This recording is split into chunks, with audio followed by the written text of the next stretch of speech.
नमस्ते विद्यार्थी व पालक मित्रांनो, ब्राईट फ्युचर मेकर्स या आपल्या युट्यूब चॅनलमध्ये प्राध्यापक अभिषेक पाटील तुमच्या सर्वांचे या ठिकाणी सहर्ष स्वागत करतो. जसे की तुम्हाला माहित आहे, महाराष्ट्र राज्याचे रजिस्ट्रेशन प्रोसेस अजून चालू झालेली नाहीये. तत्पूर्वी 3 राज्यांची ऍडमिशन काउन्सिलिंग प्रोसेसचे फॉर्म या ठिकाणी सुरू झालेले आहेत. त्याच्यामध्ये केरळ असेल, कर्नाटक असेल आणि तमिळनाडू राज्याचा सुद्धा फॉर्म रिनीट 2026च्या निकालापूर्वी या ठिकाणी चालू झालेला होता. तर विद्यार्थ्यांच्या मनामध्ये एक शंका आहे की सर, महाराष्ट्र राज्याची काउन्सिलिंग प्रोसेस कधी चालू होणार आहे, त्याचबरोबर एमसीसीची काउन्सिलिंग प्रोसेस कधी स्टार्ट होणार आहे आणि आम्ही आता रजिस्ट्रेशन आमचं कधी स्टार्ट होईल, हे सर्व विद्यार्थ्यांची कॉमन शंका या ठिकाणी आहे. आणि याच शंकेचं निरसन करण्याचा आपण आजचा हा व्हिडिओ बनवत आहोत.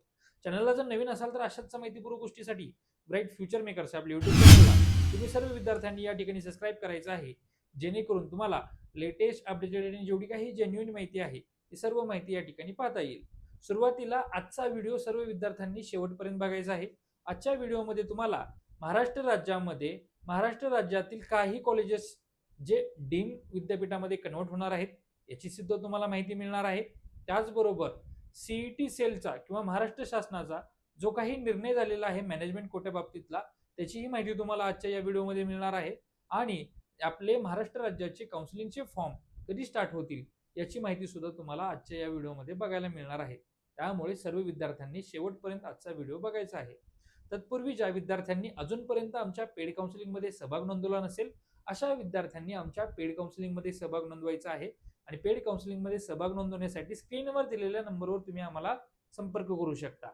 सगळ्यात महत्त्वाचं म्हणजे काय, मॅनेजमेंट कोट्या संदर्भात खूप विद्यार्थ्यांचे आणि पालकांच्या आम्हाला शंका आल्या. त्याच शंकेचं निरासन करण्याचा प्रयत्न आपण आजच्या या व्हिडिओमध्ये करणार आहोत. सुरुवातीला या ठिकाणी लोकमतची ही न्यूज आहे.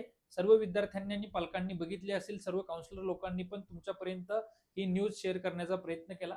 याच्यामध्ये काय म्हटलेलं आहे, एमबीबीएस बीडीएस कॉलेज स्तरावरील प्रवेश फेरी यंदापासून रद्द. लक्षात घ्या, याचा अर्थ काही विद्यार्थ्यांनी आणि पालकांनी चुकीचा काढला की सर, मॅनेजमेंट कोटा महाराष्ट्र राज्याचा बंद झालेला आहे का?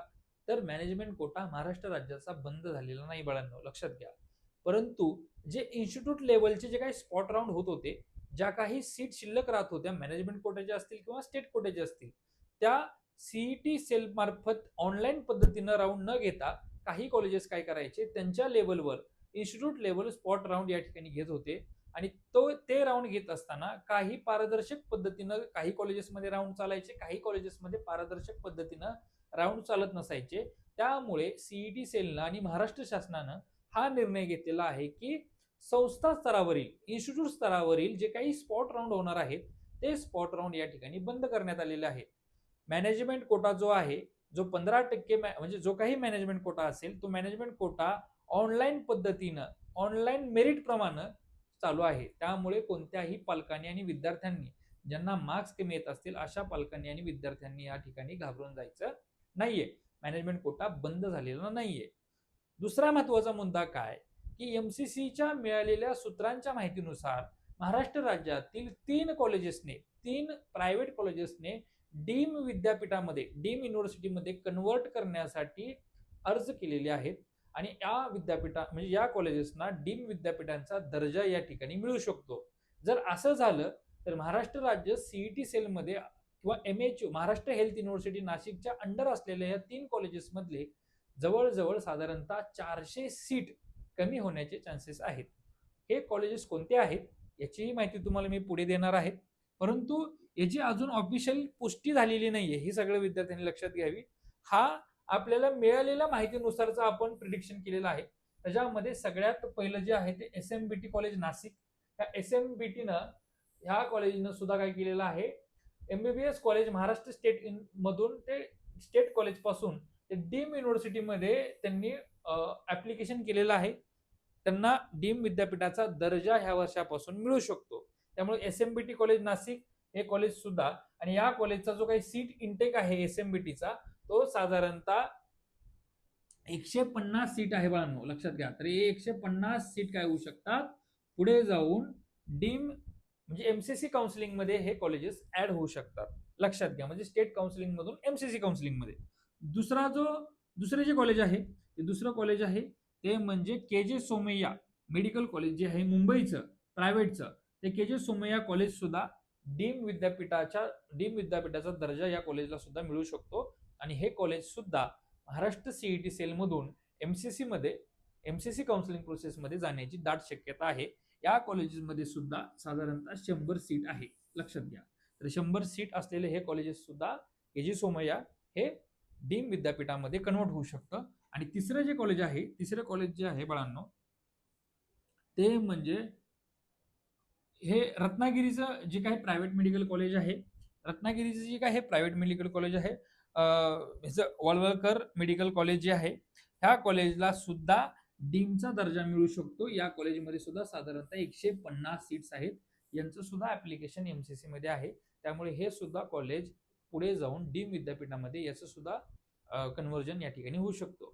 अजून अधिकृत याची काही नोटिफिकेशन आलेले नाहीये, परंतु असा जर विचार केला, ह्या मिळालेली माहिती जर आपली खरी निघाली, तर साधारणतः महाराष्ट्र राज्यामध्ये 400 सीट्स ह्या स्टेट कोट्यामधून बाहेर पडतील आणि 400 सीट स्टेट कोट्यामध्ये बाहेर पडून महाराष्ट्र राज्यामध्ये डीम विद्यापीठामध्ये हे 400 सीट जास्त होण्याची चान्सेस आहेत. आणि त्याचबरोबर महाराष्ट्र राज्यामध्ये इतर काही कॉलेजेसमध्ये सुद्धा सीट वाढलेल्या आहेत आणि काही नवीन कॉलेजेसला सुद्धा मान्यता या ठिकाणी मिळू शकते. अजून 2 ते 3 नवीन मेडिकल कॉलेज महाराष्ट्र राज्यामध्ये येऊ शकतात.